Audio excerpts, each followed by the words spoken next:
In the aftermath of World War II, the world was rapidly dividing into two ideological camps: capitalism led by the United States and communism led by the Soviet Union. As both superpowers emerged from the war with unmatched military and economic might, a new kind of warfare began: the Cold War. This was not fought with traditional armies on battlefields, but with propaganda, espionage, proxy wars, and most ominously, an arms race that included the development of nuclear weapons. The Soviet Union's detonation of its first atomic bomb in 1949 had shattered the United States' monopoly on nuclear power, igniting a deadly contest for superiority. By the late 1950s, the race had intensified, with both nations developing hydrogen bombs, which were far more powerful than the atomic bombs dropped on Hiroshima and Nagasaki. Against this backdrop, Soviet Premier Nikita Khrushchev sought to send a clear, terrifying message to the West: that the Soviet Union could not only match but surpass America's nuclear capabilities. It was in this climate of distrust, fear, and competition that the idea for the most powerful nuclear device in history, Tsar Bomba, was born. The creation of Tsar Bomba was a technological marvel and a symbol of sheer destructive ambition.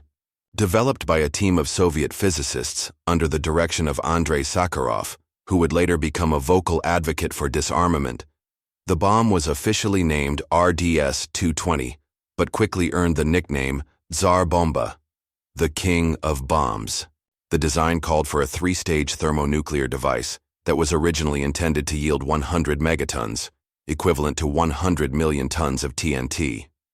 However, concerns over radioactive fallout and shockwave damage led the designers to reduce the yield to 50 megatons. Even at half capacity, it would become the largest and most powerful explosive ever detonated by humans. The bomb was so large that a specially modified Tu-95 strategic bomber was required to carry it, and a parachute system was installed to slow its descent, giving the aircraft a chance to escape the blast radius. The sheer scale of the weapon was not just about military utility.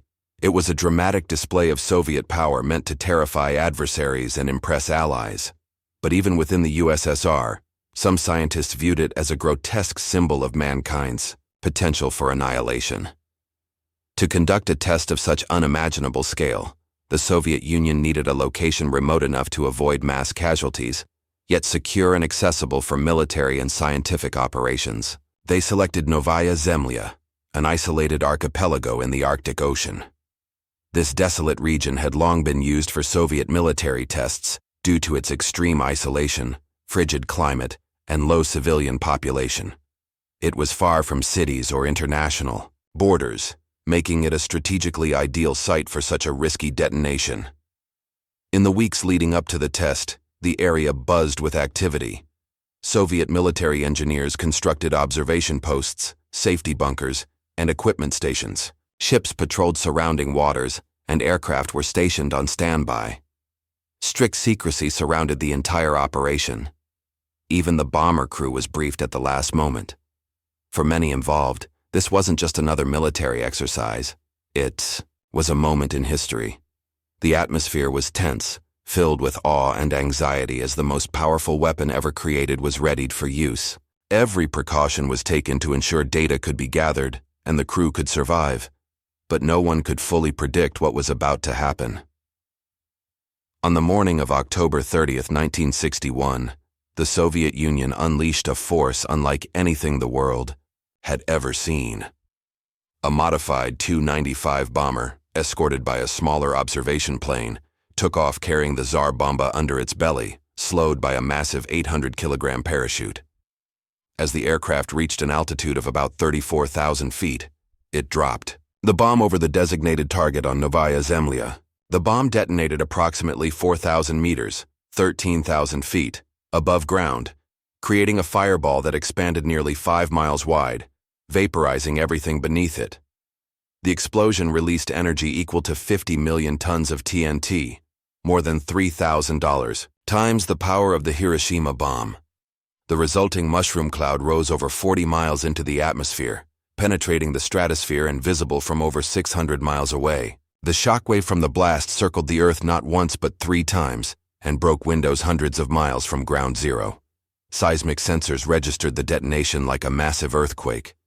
The pilots of the bomber felt the shockwave from over 100 kilometers away, even though they had been ordered to fly as far as possible from the blast. The sheer scale of destruction stunned scientists and military officials alike. Although the bomb was detonated high enough to avoid excessive fallout, the terrifying display of destructive capability shook the global community. It was a demonstration of power, but also a grim reminder of how close humanity stood to self-destruction. The detonation of Tsar Bomba sent shockwaves, both literal and political, across the world. News of the explosion quickly reached Western intelligence agencies, who were stunned by the sheer magnitude of the blast. Satellite data and seismic readings confirmed that the Soviet Union had just detonated a bomb with a yield never before seen in human history. The United States and its NATO allies saw the test as a deliberate act of intimidation, a bold declaration that the Soviet Union could outmatch them, not just in ideology, but in destructive potential. Western media outlets covered the test with dramatic headlines, sparking panic and renewed fears of nuclear war. In Washington, military leaders urgently reassessed their nuclear strategies, while civil defense campaigns ramped up across the country. In Europe, especially in countries geographically closer to the USSR, the test deepened public anxiety and led to a wave of anti-nuclear protests. Governments around the world began to question the wisdom of the escalating arms race. Even within the Soviet Union, reactions were mixed. While the Kremlin celebrated the display of dominance, many scientists and civilians who understood the implications of the blast were deeply unsettled. Tsar Bomba had achieved its political goal. It terrified the world. But it also raised a critical question in every capital across the globe. If we have the power to destroy the planet, how close are we to actually doing it? While Tsar Bomba was a triumph of engineering, it was also a paradox. Militarily, it was practically useless. Its size and weight made it impossible to deploy in a real war scenario without detection and counterattack. But politically, it was a masterstroke of psychological warfare. Nikita Khrushchev used the test to send a chilling message to the West. The Soviet Union was capable of ending civilization if provoked. This act of nuclear one-upmanship intensified the arms race, forcing the United States to consider more powerful weapons and missile delivery systems in response. The balance of power had not shifted, but the stakes had undeniably risen. However, the test also marked the beginning of a shift in thinking among scientists and some political leaders. Physicist Andrei Sakharov, who had helped design Tsar Bomba, was deeply disturbed by the consequences of what he had helped create. He began to publicly question the morality of nuclear escalation, and would later become one of the Soviet Union's most prominent dissidents and advocates for disarmament. Internationally, the detonation led to renewed calls for nuclear treaties. In 1963, just 2 years later, the Partial Test Ban Treaty was signed by the United States, the United Kingdom, and the Soviet Union, banning nuclear tests in the atmosphere, in outer space, and underwater. Tsar Bomba had proven that humanity could build a weapon capable of annihilation on an unimaginable scale, and in doing so, it ironically accelerated efforts to prevent such a weapon from ever being used again. The detonation of Tsar Bomba wasn't just a historical event. It was a defining moment in the 20th century that reshaped the global understanding of war, science, and humanity's future. In the immediate aftermath, it became clear that the world had crossed into a new era. The Cold War no longer revolved around just espionage or ideological conflicts. It now teetered on the edge of apocalyptic power. Tsar Bomba's legacy endures, not only because of its scale, but because of what it symbolized, the terrifying potential of mankind's intellect when directed toward destruction. The bomb had no military utility. It couldn't be realistically deployed in combat due to its size, delivery limitations, and the political consequences of using such force. Yet it served its true purpose with stunning success. It showcased Soviet might to the United States and its allies, signaling that any misstep could result in unthinkable retaliation. It reinforced the doctrine of mutually assured destruction, MAD, a grim strategy based on the premise that neither superpower would initiate conflict, knowing both would be annihilated. Over the decades, Tsar Bomba would take on almost mythical status. In military textbooks, it became the ultimate benchmark of explosive capability. In classrooms and public discourse, it became a cautionary tale about the unchecked ambitions of the nuclear age. Even today, weapons of such magnitude are rarely discussed in terms of feasibility, but as dark monuments to how close the world came to annihilation. For Russia, the bomb remains a point of national pride and historical significance, a symbol of Cold War resilience and technological capability. For the broader global community, however, it is remembered as a moment when humanity looked into the abyss and, fortunately, chose to step back. The 1963 Partial Nuclear Test Ban Treaty, and eventually the Nuclear Non-Proliferation Treaty, NPT of 1968, owe part of their urgency and existence to the psychological shock Tsar Bomba delivered. Beyond the awe and politics, Tsar Bomba's test sparked one of the most profound moral questions of the modern age. What is the point of having power so vast that it renders life itself obsolete? Even though the explosion was carried out at high altitude to minimize radioactive contamination, the moral fallout lingered, deep and irreversible.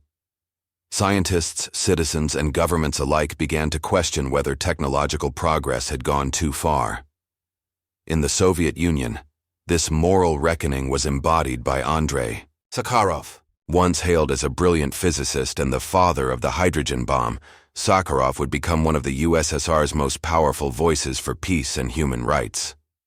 After witnessing what Tsar Bomba represented, he shifted from engineer to activist, using his fame and intellect to call for the limitation and eventual elimination of nuclear weapons. His transformation gave a human face to the scientific conscience, proof that those who help create horror can also lead efforts to prevent it from recurring. Environmentally, the Arctic site of Novaya Zemlya still bears the scars of the explosion. While the immediate fallout was limited by design, the raw release of energy had an undeniable impact on the Earth's atmosphere. The detonation briefly disrupted the ionosphere and caused electromagnetic pulses that affected communications. Far from the blast site, it also fueled concerns about cumulative damage from atmospheric testing, especially as dozens of other tests were being carried out globally during that period. Internationally, the shock of Tsar Bomba helped ignite a new kind of activism. Movements like Ban the Bomb, Greenpeace, and widespread academic protests began gaining momentum. The public, especially in Europe and North America, began pressuring their governments to curb nuclear expansion. School children practiced duck-and-cover drills, while world leaders held increasingly tense negotiations in Geneva and Vienna. Tsar Bomba had shown the world what ultimate destruction looked like, and for many, that image was enough to demand change. Ultimately, the moral of Tsar Bomba's story is as relevant now as it was in 1961. It reminds us that technological advancement must always be guided by ethical wisdom. That power, if left unrestrained by conscience, can make the builders of civilization its destroyers. And that sometimes, the most important lesson in history is not how close we came to the edge, but how we chose not to fall.